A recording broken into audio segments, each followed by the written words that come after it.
Hello viewers, आज का हमारे स्टोरी का टॉपिक है फादर्स एंड सन। इस स्टोरी की मदद से आप थोड़े बहुत डिफ़िकल्ट वर्ड मीनिंग और सेंटेंस को कैसे बनाना है वो सीखेंगे और आप इंग्लिश को बोलना भी सीखेंगे। तो चलिए हम वीडियो को शुरू करते हैं। देखिए, पहला सेंटेंस है a father had a family, यानी एक पिता। अ फादर का मतलब होता है एक पिता, हैड का यूज़ वहाँ पे होता है जहाँ पे था का प्रयोग होता है। तो एक पिता के पास क्या था? एक परिवार था ऑफ सन्स। एक पिता के पास एक बेटे का परिवार था। ठीक है।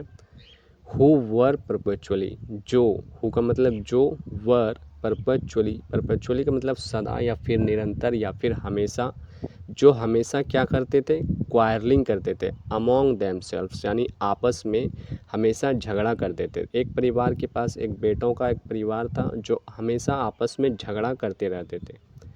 Van he failed to heal, जब उसने उपचार किया या झगड़े का सुलझाने का प्रयास किया तो वो असफल रहा। There disputes by his exhortation he determined to give them a practical illustration of the evils of disunion, यानी वो झगड़े को सुलझाने में प्रयास रहा, मतलब असफल रहा। देयर डिस्प्यूट्स, उनके झगड़े को, बाय हिज एक्सहॉर्टेशन, परामर्श दिया या फिर संबोधन किया, और डिटरमाइंड, संकल्प लिया क्या देने का? दैम अ प्रैक्टिकल इलस्ट्रेशन, यानी व्यवहारिक चित्रण या फिर कुछ करने के लिए बोला।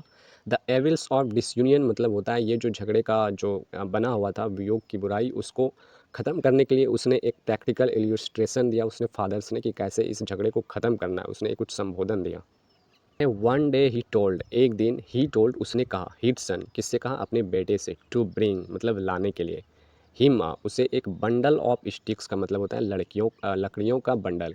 उसने अपने बेटे को एक दिन क्या कहा? लकड़ियों का बंडल लाने के लिए कहा। वैन, जब, दे वे लोग, हैड डन सो, जब वे लोग ऐसा कर लेते हैं, तो he place the faggot into the hands of each in them section, जब वे लोग ऐसा कर देंगे, लकड़ियों का बंडल लेते आएंगे तो उसे उत्तराधिकार बनाया जाएगा, उसके हाथों में उत्तराधिकार दिया जाएगा, ऐसा उसके फादर ने कहा। इसके बाद क्या हुआ? एंड ऑर्डर्ड, ठीक है, एंड ऑर्डर्ड, और उसे सलाह दिया, दैम टू ब्रेक, उन्हें तोड़ने के लिए, सबको लकड़ी तोड़ने के लिए सलाह दिया। इनटू पीसेस, टुकड़े में तोड़ने के लिए उन्हें सलाह दिया।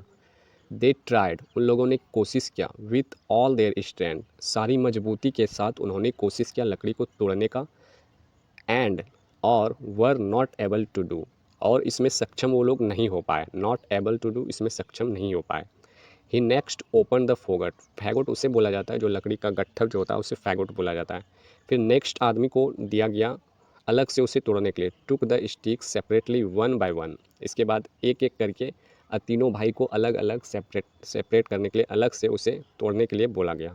एंड अगेन, और दोबारा, put them into his son hands, और दोबारा उसे अपने बेटों के हाथों में दिया गया। Upon which they Brock them easily, यानी कि उस लकड़ी को एक साथ इकट्ठा करके उसे तोड़ने के लिए क्या कहा गया? तो वो आराम से टूट गया। ठीक है, एक एक लकड़ी नहीं टूट रहा था, बट तीनों ने मिला के लगाया अपना स्ट्रेंथ तो वो टूट गया। तो ही दैन एड्रेस्ड, उसने तब संबोधित किया, them in the these words, जब ये काम पॉसिबल हो गया तो उसने इस वर्ड्स को कहा कि माई सन, मेरी सन, इफ़ यू आर माइंड, तुम्हें एक बात अपने माइंड में रखना है। क्या बात माइंड में रखना है? यूनिट, और एकजुट हो जाओ। यूनिट का मतलब होता है एकजुट हो जाना। टू असिस्ट मतलब सहायता, ईच अदर, एक दूसरे का सहायता करने के लिए एकजुट हो जाओ। You will be as a strong, तुम ऐसे इसी तरह लकड़ी की तरह स्ट्रॉन्ग हो जाओगे। एज दिस फोगेट, यानी गट्ठर की तरह एक, मतलब कि ये स्ट्रॉन्ग हो जाओगे।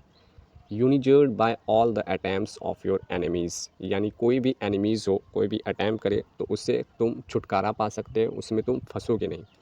But if you are divided among yourself, लेकिन अगर खुद को बांट लोगे तो you will be broken as easily as this stick, तुम आसानी से भी टूट जाओगे, तुम लकड़ी की तरह आसानी से टूट जाओगे।